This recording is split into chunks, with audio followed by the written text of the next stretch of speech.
Thank you so much for doing this. And I thought I'd start with the big news from last week. You announced that you're running for reelection in 2024.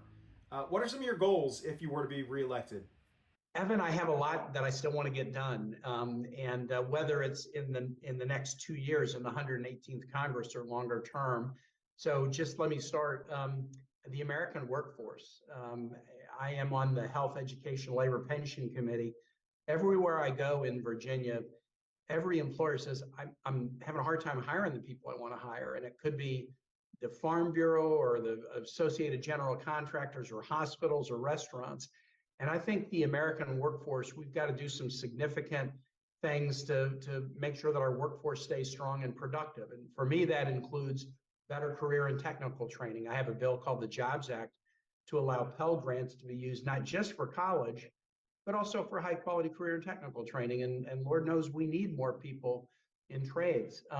We have to do a work-focused immigration reform. We're not going to have the workforce we want unless we have an immigration reform that's really work-focused. And that's something I want to work on. And the other thing that really gets in people's way, a lot of people want to be in the workforce and they're not because they can't find high-quality, affordable childcare. So if we could, immigration reform that's work-focused and career and technical training and more high-quality, affordable childcare, then I think we would suddenly get a lot of people into the workforce with the skills to make sure that America stays the most productive country. So that's a huge issue for me.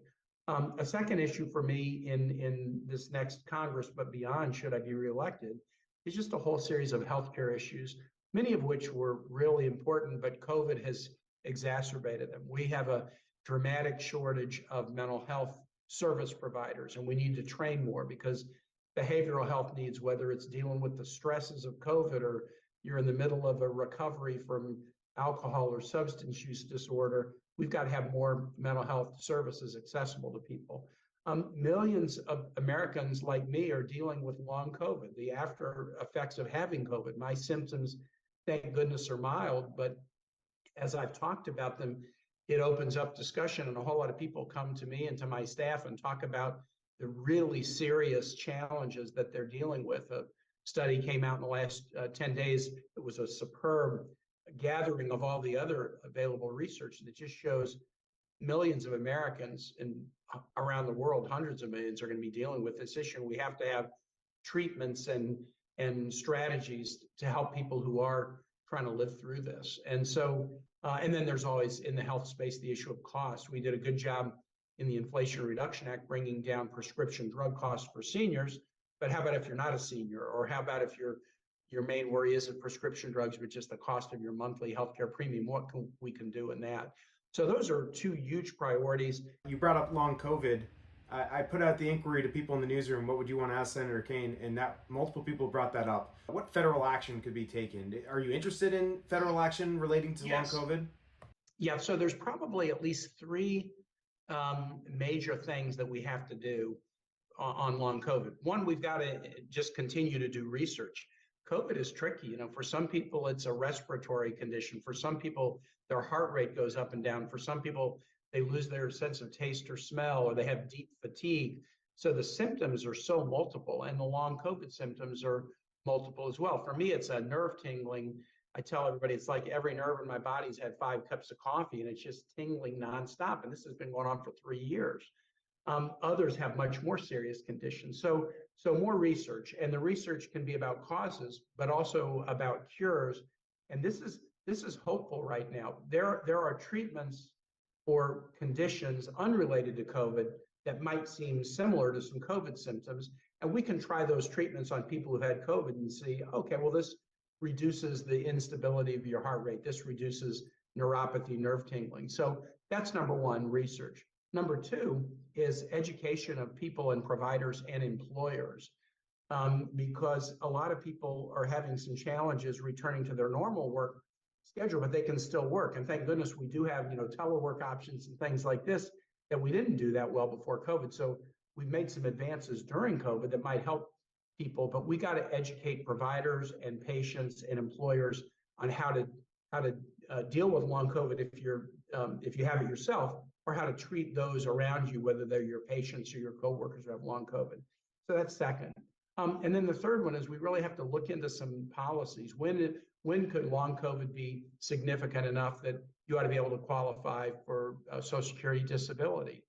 The Americans with Disabilities Act requires employers to offer reasonable accommodations to people that have medical conditions. Okay, what are reasonable accommodations like telework, for example, that could be offered to people with long COVID? So I would say research, education, and then sort of how to support patients. Those are kind of the three big areas where we are doing work now, but we can do more. I want to focus on the next 2 years where there is a split government. And so having, this long list of big ideals, things you want, it just won't happen probably when you have a split government. What are some specific things that you think you could work with House Republicans on? Well, I'll go back to some of the issues that I mentioned that are priorities of mine. Opioid addiction, drug overdose deaths, mental health needs, those aren't partisan issues. My Republican colleagues are hearing the same things from their constituents that I'm hearing from Virginians. And so could we find something in that space, acknowledging that the last few years of COVID have been tough on everybody? Could we find something in the mental health space where we could really advance training of more mental health providers to help people? That I think we could do that. Immigration, that's proven to be a third rail issue. We haven't done comprehensive immigration reform since 1986. However, if we really looked at just a work-based immigration reform, when every employer in the country is saying the same thing, I need to be able to have more workers. There are Republicans in the Senate that I'm talking to about that now. We might be able to find, if not a comprehensive immigration reform bill, a narrow bill that's really focused on work. Similarly, on this job training thing I mentioned, allowing Pell Grants to be used for high quality career and technical education. I have filed that bill previously, and I think I have about 65 co-sponsors in the Senate on that, very bipartisan. It's been hard to get it passed just because if there's not another big education bill passing in the Senate, sometimes it's hard to move a single piece of legislation without it getting connected to a larger one. But I'm not pessimistic that on some of those issues that I mentioned, that we can't find a path forward. In fact, the experience of the last 2 years, the gun safety bill, our veterans bill, the CHIPS research bill, the infrastructure bill, those were 4 biggies and they were all bipartisan. So you're right, it'll get tougher. I'll be realistic. Yeah, it'll get tougher. But I think there's still work that can be done with a Democratic Senate, Republican House. So maybe some rapid fire current events I want to ask you about. First, the debt ceiling, where we have some Republicans that are saying they want to call for budget cut promises that would be tied to raising the debt limit. And the White House, my understanding is that they're saying, no, we're not going to negotiate. This is a separate issue. Regardless of who you point the finger at to blame it, if we get to a point where we could be defaulting, is there a middle ground? What will you push to try and broker a deal? Well, we ought to raise the debt ceiling because the 14th Amendment says nobody can question the creditworthiness in the United States. And flirting with the debt ceiling is, frankly, in my view, going against what the 14th Amendment commands us to do. We should raise the debt ceiling. If Republicans want to put desired spending cuts on the table, hey, they control one house, so let them tell us and the American public what spending cuts that they want, and we can analyze them to see if they make sense.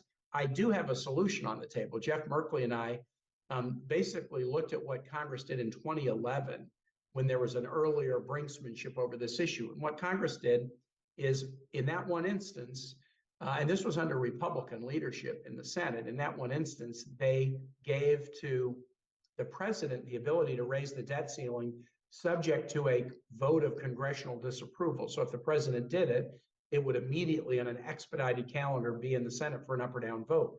We have a bill called the Protect Our Credit Act, Senator Merkley and I, that said, well, look, why not do it like that? Let the president raise the debt ceiling to cover the budget that Congress passed and sent to the president's desk. And if Congress doesn't like it, then Congress can have a vote to disapprove it. I want to ask you about the classified documents which have been found. Will you commit to speak to the special counsel? Now the DOJ is investigating as well. Are you concerned about these documents being found? The investigation is necessary. And you mentioned the challenge with President Trump and the documents at Mar-a-Lago. In each investigation, you kind of have to answer some basic questions. How many documents? Is it a dozen? Is it 100? Is it hundreds?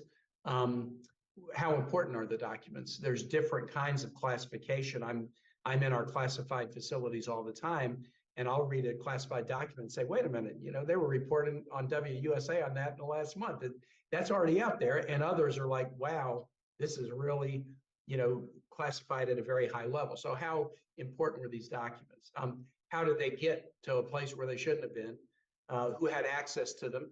And then is Donald Trump or President Biden being cooperative?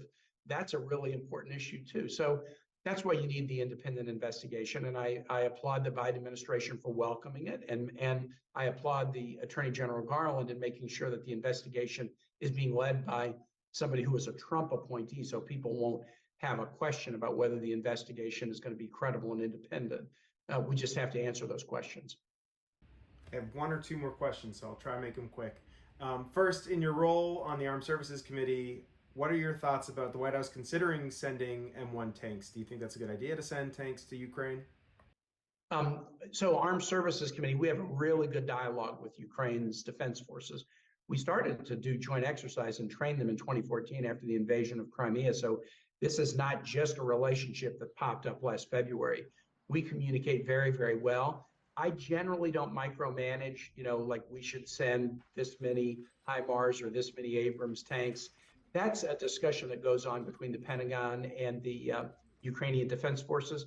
But I do talk to Ukrainian parliamentarians and leaders all the time. And overwhelmingly, they are very happy with not only what the U.S. is doing, but the way that we have assembled a coalition of democracies linking arms to help them. That doesn't mean that we're always exactly on the same page about how many of what weapon system are needed. But in general, this is working out really, really well. And it's a daily communication. What is the state of play on the battlefield? Are you trained and able to use these weapons? Where can we get them? Who can provide them? Sometimes it's the United States, sometimes it's other nations. The communication is very, very good. And that's Ukrainian resolve is the number one reason. But the second reason is Western unity that has helped Ukraine hold back this illegal invasion by the Russian dictator, Vladimir Putin. My last question here is, in your career, you've been a mayor, you've been a governor, you've now been a senator for a while. Famously, in 2016, you were the VP on the Clinton ticket. That didn't work out well. But my question for you is, when you look back at that time, would you do that ever again? Or do you look back at that time and you say, like, all right, well, that chapter's closed. I'm moving on, and I'm going to be here in the Commonwealth forever. Yeah, I mean, so if you're asking about like national office, I think being a senator it's an amazing job. I kind of look at it as a through line. I was a missionary. I was a civil rights lawyer for 18 years. I've now been in politics for 29 years, local, state, federal. I like to help people, and a lot of people have helped me in life, and I like to give back and help people. And so it's just the way over time that I have been able to help people. And the great thing about this job is every day I walk into it with a really dedicated staff, whether it's helping somebody not get their home foreclosed or get a veteran's benefit, or they lost their passport and they have to fly back from overseas, or passing legislation to, improve our workforce or raise the tobacco age from 18 to 21, which was something I did a couple of years ago.